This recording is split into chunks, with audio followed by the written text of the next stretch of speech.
everyone. On Monday, you should have watched a Brain Pop Junior video about the scientific method. Hopefully, you have also started your bread experiment so we can see what germs do to the food we eat. Today, you have this paper that you're looking at in your packet. I have used this paper for years. I think it is an awesome tool for the steps of the scientific method. And these are the same steps that scientists follow. So when you do this, you are exactly the same as grown-up scientists. So let's go through it. The title of this is The Scientific Method.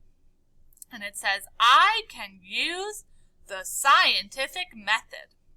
Step 1. Ask a question. We always start with a question like, what does germs do to our food? That's the question we started with on Monday. Step 2. We make a prediction. And the fancy word for prediction is hypothesis. Can you say hypothesis? It's a tricky word, isn't it?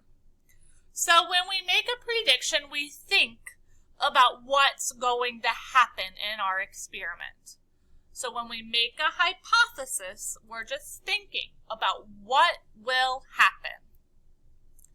Step 3, we gather all our materials so we make sure we are ready for our experiment. Now step 4, super fun. We get to do the experiment. Woo woo!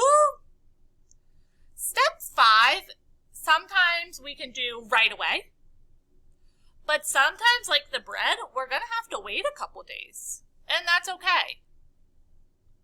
But step 5 is look at the results. So step 5 is going to be look at the results. We're going to see what happened in our experiment and be able to talk about it.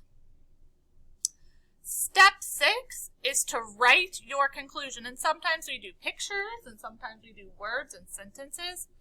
But we write what happened. Was our hypothesis right? Or did something different happen? But we write our conclusion. Okay? And if you do all of this, then you can use the scientific method. Why don't you take some time today and practice reading this and see if you can remember which order the steps go in.